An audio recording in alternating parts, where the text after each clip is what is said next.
ಅಂಡಾಲಕ್ಕುಂ ಅಯ್ಯಾನ್ ಪೆರುಮಾಳ್ ದೇವಸ್ಥಾನವು ತಿರು-ಅಧನೂರಿನಲ್ಲಿದೆ.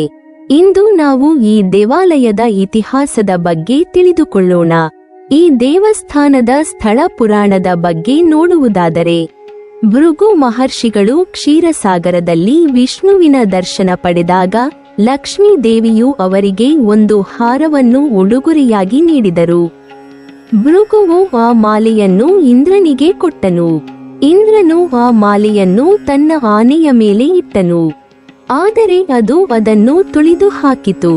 ಇದನ್ನು ನೋಡಿ ಭೃಗು ಕೋಪಗೊಂಡು ಇಂದ್ರನನ್ನು ಭೂಮಿಯ ಮೇಲೆ ಸಾಮಾನ್ಯ ಮನುಷ್ಯನಾಗಿ ಹುಟ್ಟುವಂತೆ ಶಪಿಸಿದನು. ಇಂದ್ರನು ತನ್ನ ತಪ್ಪನ್ನು ಕ್ಷಮಿಸುವಂತೆ ವಿಷ್ಣುವನ್ನು ಪ್ರಾರ್ಥಿಸಿದನು.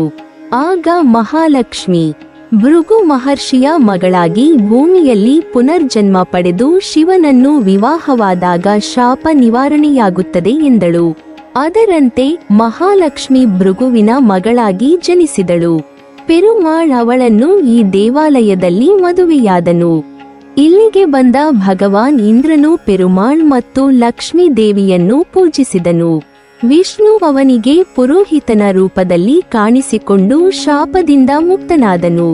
ದೇವಾಲಯದ ಮೇಲಿರುವ ವಿಮಾನವನ್ನು ಪ್ರಣವ ವಿಮಾನ ಎಂದು ಕರೆಯಲಾಗುತ್ತದೆ. ಇಲ್ಲಿನ ರಾಜಗೋಪುರವು 3 ಹಂತಗಳನ್ನು ಹೊಂದಿದೆ. ಈ ದೇವಾಲಯವು ಕಾವೇರಿ ಮತ್ತು ಕೊಳ್ಳಿಡಂ ಎಂಬ 2 ನದಿಗಳ ನಡುವೆ ಇದೆ.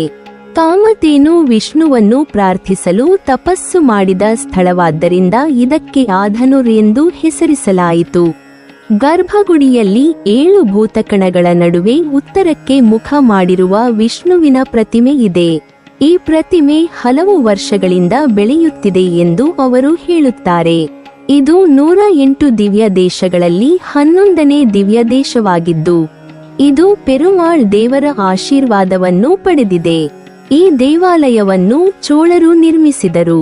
ತಿರುಮಂಗಯ್ಯಾಳ್ವಾರ್ ಶ್ರೀರಂಗಂ ರಂಗನಾಥರ್ ದೇವಾಲಯವನ್ನು ನವೀಕರಿಸಿದಾಗ ಅವರ ಬಳಿ ಇದ್ದ ಎಲ್ಲ ಹಣವೂ ಖರ್ಚಾಯಿತು. ಅವನ ಬಳಿ ತನ್ನ ಉದ್ಯೋಗಿಗಳಿಗೆ ಸಂಬಳ ಕೊಡಲು ಕೂಡ ಹಣವಿಲ್ಲ. ಆದ್ದರಿಂದ ಅವನು ಆರ್ಥಿಕವಾಗಿ ಸಹಾಯ ಮಾಡುವಂತೆ ಭಗವಂತನನ್ನು ಪ್ರಾರ್ಥಿಸಿದನು. ಅವನಿಗೆ ಅಶರೀರ ವಾಣಿ ಶಬ್ದ ಕೇಳಿ ಬಂದ ಪೆರುಮಾಳ್ ಕೊಲ್ಲಿಡಂ ನದಿಯ ದಡದಲ್ಲಿರುವ ಒಂದು ಸ್ಥಳವನ್ನು ತೋರಿಸಿ ಅಲ್ಲಿಗೆ ಬಂದರೆ ಹಣ ನೀಡುವುದಾಗಿ ಹೇಳಿದನು. ತಿರುಮಂಗೈ ಆಳ್ವಾರು ಅಲ್ಲಿಗೆ ಹೋದರು. ಆಗ ಒಬ್ಬ ವ್ಯಾಪಾರಿ ಅಲ್ಲಿಗೆ ಬಂದನು. ಅವನು ಪೇಟ ಧರಿಸಿ ಮರದ ಕೋಲು, ನೋಟ್ಬುಕ್ ಮತ್ತು ಪೆನ್ನು ಹಿಡಿದುಕೊಂಡನು. ಅವರು ತಿರುಮಂಗಯ್ಯಾಳ್ವಾರ್ಗೆ, ರಂಗನಾಥನ್ ನಿಮಗೆ ಸಹಾಯ ಮಾಡಲು ನನ್ನನ್ನು ಕಳುಹಿಸಿದ್ದಾರೆ. ನಿಮಗೆ ಏನು ಬೇಕು ಕೇಳಿ ಎಂದು ಹೇಳಿದರು. ಅವರು ಹೇಳಿದರು. ತಿರುಮಂಗೈ ಅವನ ಬಳಿ ಹಣ ಕೇಳಿದಳು. ತನ್ನ ಬಳಿ ಹಣವಿಲ್ಲ ಎಂದು ಹೇಳಿದ ವ್ಯಾಪಾರಿ ತಾನು ಹಿಡಿದಿದ್ದ ಮರದ ಕಾಲನ್ನು ತೋರಿಸಿ, ಈ ಮರದ ಕಾಲು ನೀನು ಏನು ಕೇಳಿದರೂ ಕೊಡಬಲ್ಲದು. ರಂಗನಾಥನ ಬಳಿ ಏನು ಬೇಕಾದರೂ ಕೇಳಿದರೆ ಈ ಮರದ ಕಾಲು ನಿನಗೆ ಕೊಡುತ್ತದೆ ಎಂದನು. ಕಾರ್ಮಿಕರಿಗೆ ವೇತನ ನೀಡಬೇಕು ಎಂದು ತಿರುಮಂಗಯ್ಯಾಳ್ವಾರ್ ಹೇಳಿದರು. ಆಗ ವ್ಯಾಪಾರಿ ಹೇಳಿದ, ನಾನು ನನ್ನ ಕೆಲಸಗಾರರಿಗೆ ಮರದ ಚಮಚದಲ್ಲಿ ಮರಳನ್ನು ಅಳೆಯುತ್ತೇನೆ ಮತ್ತು ಪ್ರಾಮಾಣಿಕವಾಗಿ ಕೆಲಸ ಮಾಡುವವರಿಗೆ ಮಾತ್ರ ಆ ಮರಳು ಚಿನ್ನವಾಗುತ್ತದೆ ಮತ್ತು ಮೋಸ ಮಾಡುವವರಿಗೆ ಅದು ಕೇವಲ ಮರಳಾಗಿ ಉಳಿಯುತ್ತದೆ. ಹೀಗೆ ವ್ಯಾಪಾರಿ ಹೇಳುತ್ತಾನೆ. ತಿರುಮಂಗೈ ಆಳ್ವಾರ್ ಹೇಳಿದ್ದು ಸರಿ ಎಂದು ಒಪ್ಪಿಕೊಳ್ಳುವುದು ಅನೇಕ ಜನರಿಗೆ ಕಷ್ಟಕರವಾಗಿತ್ತು. ಕೋಪಗೊಂಡ ಸೇವಕರು ಆ ಅತಿಥಿಯನ್ನು ಮೋಸಗಾರನೆಂದು ಭಾವಿಸಿ ಅವನನ್ನು ಹೊಡೆಯಲು ಧಾವಿಸಿದರು. ವ್ಯಾಪಾರಿ ಅವರಿಂದ ತಪ್ಪಿಸಿಕೊಂಡು ಓಡಿಹೋದನು. ತಿರುಮಂಗಯ್ಯಾಳ್ವಾರ್ ಅವರ ಹಿಂದೆ ಓಡಿದರು. ಬಹಳ ದೂರ ಬಂದ ಒಬ್ಬ ವ್ಯಾಪಾರಿ ಈ ದೇವಾಲಯದಲ್ಲಿ ನಿಂತನು. ತಿರುಮಂಗಯ್ಯಾಳ್ವಾರ್ ಅವರನ್ನು ಕೇಳಿದರು, ನೀನು ಯಾರು? ನನಗೆ ಸಹಾಯ ಮಾಡುತ್ತೇನೆಂದು ಹೇಳಿ ನನ್ನನ್ನು ಏಕೆ ಮೋಸ ಮಾಡಿದೆ? ಅವರು ಹೇಳಿದರು. ವಿಷ್ಣು ಅವನಿಗೆ ಕಾಣಿಸಿಕೊಂಡನು. ಅವನು ವ್ಯಾಪಾರಿಯಾಗಿ ಬಂದಿದ್ದಾನೆಂದು ಅವನಿಗೆ ಅರಿತುಕೊಂಡು ಅವನಿಗೆ ಆಶೀರ್ವಾದ ಮಾಡಿದನು. ಅವರು ಪೆನ್ನಿನಿಂದ ಕಾಗದದ ತುಂಡಿನ ಮೇಲೆ ಬರೆಯುವ ಮೂಲಕ ಸೂಚನೆಗಳನ್ನು ಸಹ ನೀಡಿದರು. ಪಡಿಯಾಲಕ್ಕುಂ ಸ್ವಾಮಿ. ಗರ್ಭಗುಡಿಯಲ್ಲಿ ಪೆರುಮಾಳ್ ಶ್ರೀದೇವಿ ಮತ್ತು ಭೂದೇವಿಯೊಂದಿಗೆ ಪಲ್ಲಿಕೊಂಡ ರೂಪದಲ್ಲಿ, ನಾಭಿಕ್ ಕಮಲಂನಲ್ಲಿ ಬ್ರಹ್ಮನೊಂದಿಗೆ ಅವನ ತಲೆಯ ಮೇಲೆ ಮರದ ಕೋಲು ಮತ್ತು ಎಡಗೈಯಲ್ಲಿ ಪೆನ್ನು ಮತ್ತು ಕಾಗದವನ್ನು ಹೊಂದಿರುವಂತೆ ಚಿತ್ರಿಸಲಾಗಿದೆ.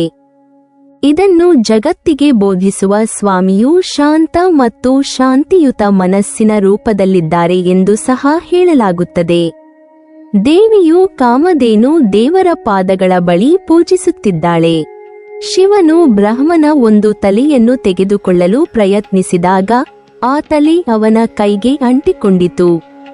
ಶಿವನಿಗೆ ಒಬ್ಬಂಟಿಯಾಗಿ ತಲೆ ಎತ್ತಲು ಸಾಧ್ಯವಾಗಲಿಲ್ಲ. ಆದ್ದರಿಂದ ಶಿವನು ಆ ತಲೆಯನ್ನು ಸುಡಲು ಅಗ್ನಿಯನ್ನು ಕೇಳಿದನು. ಅಗ್ನಿ ಎಷ್ಟೇ ಪ್ರಯತ್ನಿಸಿದರೂ ತಲೆ ಸುಡಲು ಸಾಧ್ಯವಾಗಲಿಲ್ಲ ಮತ್ತು ಬ್ರಹ್ಮ ಹತ್ಯಾ ದೋಷದಿಂದ ಬಳಲುತ್ತಿದ್ದನು. ಅವರು ಇಲ್ಲಿ ಪೆರುಮಾಳನನ್ನು ಪೂಜಿಸಿ ಶಾಪದಿಂದ ಮುಕ್ತರಾದರು. ಅವನು ಗರ್ಭಗುಡಿಯಲ್ಲಿ ಭಗವಂತನ ಪಾದಗಳ ಬಳಿ ಇದ್ದಾನೆ. ಭೃಗು ಮಹರ್ಷಿ ಮತ್ತು ತಿರುಮಂಗಯ್ಯಾಳ್ವಾರ್ ಕೂಡ ಹತ್ತಿರದಲ್ಲಿದ್ದಾರೆ. ಪರಮಪಥದಲ್ಲಿ ಮಹಾವಿಷ್ಣುವಿನ ಮುಂದೆ 2 ಕಂಬಗಳಿವೆ.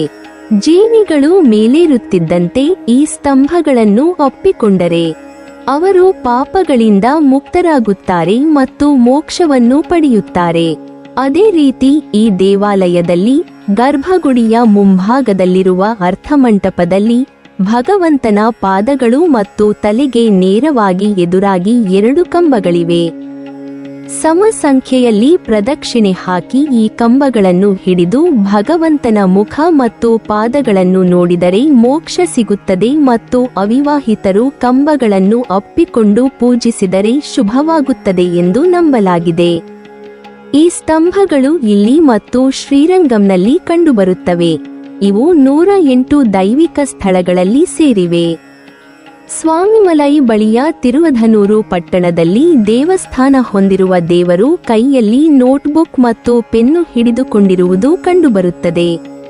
ಅವರು ಲೆಕ್ಕಪತ್ರ ದೇವರು, ಅಂಡಲಕ್ಕುಮಯ್ಯಾನ್ ದೇವರು ಮತ್ತು ಪಡಿಯಾಕುಂ ಪರಂತಮನ್ ದೇವರು ಎಂಬ ಹೆಸರುಗಳಿಂದ ಪ್ರಸಿದ್ಧರಾಗಿದ್ದಾರೆ. ತಿರುವಾದನೂರ್ ಶ್ರೀ ಆಂಡು ಅಲಕ್ಕುಮಯ್ಯನ್ ಪೆರುಮಾಳ್ ದೇವಸ್ಥಾನವು ಕುಂಭಕೋಣಂನ ಆದನೂರ್ನಲ್ಲಿರುವ ಭಗವಾನ್ ವಿಷ್ಣುವಿಗೆ ಸಮರ್ಪಿತವಾದ ಹಿಂದೂ ದೇವಾಲಯವಾಗಿದೆ. 12 ಕವಿ ಸಂತರು ಅಥವಾ ಆಳ್ವಾರುಗಳಿಂದ ಪೂಜಿಸಲ್ಪಟ್ಟ ವಿಷ್ಣುವಿನ 108 ದೇವಾಲಯಗಳು. ಇದು ಕುಂಭಕೋಣಂನಿಂದ 7 ಕಿಲೋಮೀಟರ್ ಮತ್ತು ಸ್ವಾಮಿಮಲೈನಿಂದ 2 ಕಿಲೋಮೀಟರ್ ದೂರದಲ್ಲಿರುವ ಓಲೈಪಾಡಿ ಎಂಬ ಸಣ್ಣ ಹಳ್ಳಿಯಲ್ಲಿದೆ. ಶ್ರೀ ಆಂಡು ಅಲಕ್ಕುಮಯ್ಯನ್ ಪೆರುಮಾಳ್ ದೇವಸ್ಥಾನವನ್ನು ಭಾರ್ಗವ ಕ್ಷೇತ್ರ ಎಂದು ಕರೆಯುತ್ತಾರೆ. ನೀವಿನ್ನೂ ನಮ್ಮ ಚಾನಲನ್ನು ಸಬ್ಸ್ಕ್ರೈಬ್ ಮಾಡಿಲ್ವಾ? ಹಾಗಾದರೆ ಈ ಕೂಡಲೇ ನಮ್ಮ ಇತಿಹಾಸ ದರ್ಶನ ಚಾನಲನ್ನು ಸಬ್ಸ್ಕ್ರೈಬ್ ಮಾಡಿ ಮತ್ತು ಪಕ್ಕದಲ್ಲಿರುವ ಬೆಲ್ ಐಕಾನ್ ಅನ್ನು ಪ್ರೆಸ್ ಮಾಡಿದರೆ ನಮ್ಮ ಹೊಸ ವಿಡಿಯೋಗಳನ್ನು ನೋಡಬಹುದು.